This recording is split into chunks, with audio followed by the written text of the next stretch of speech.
So making sure the coaching relationship is built on a trusting foundation does in part ensure that it's culturally responsive, because you're making sure that you have a trusting relationship and that you can communicate with one another openly and honestly. I think it's also important to have your own reflective practice, both self-reflection and in a group of peers. So coaching peers that I work with, we often talk about our coaching relationships and are able to ask each other some questions, and sometimes difficult questions, to make sure that we're still being culturally responsive in our coaching work.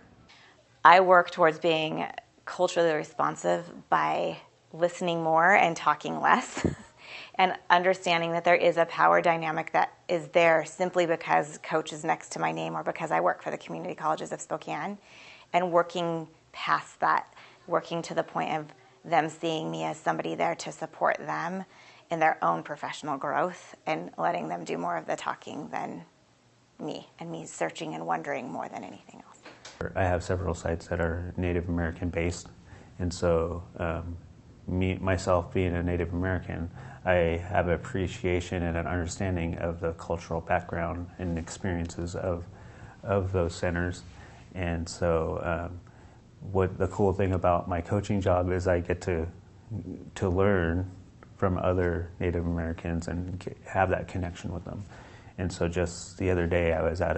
a site and just learning the language and getting to know the program, and it was pretty cool because one of the teachers already gave me a name in Salish, and so I'm going to try to pronounce it, and I hope I'm doing justice to it, but I'll try to pronounce it right now. They gave me the name in Sietsin, and it means wolf. But any advice I would give is to also have that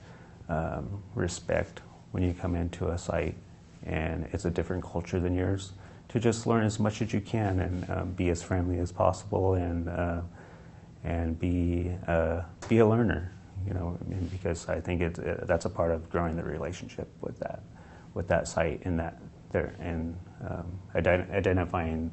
and being accepting of their culture. Sometimes when you get into like those kind of programs and like just coming along different lines of interactions between people, so some elders and some other people are on guard of like protecting that culture. So you kind of have to find a balance and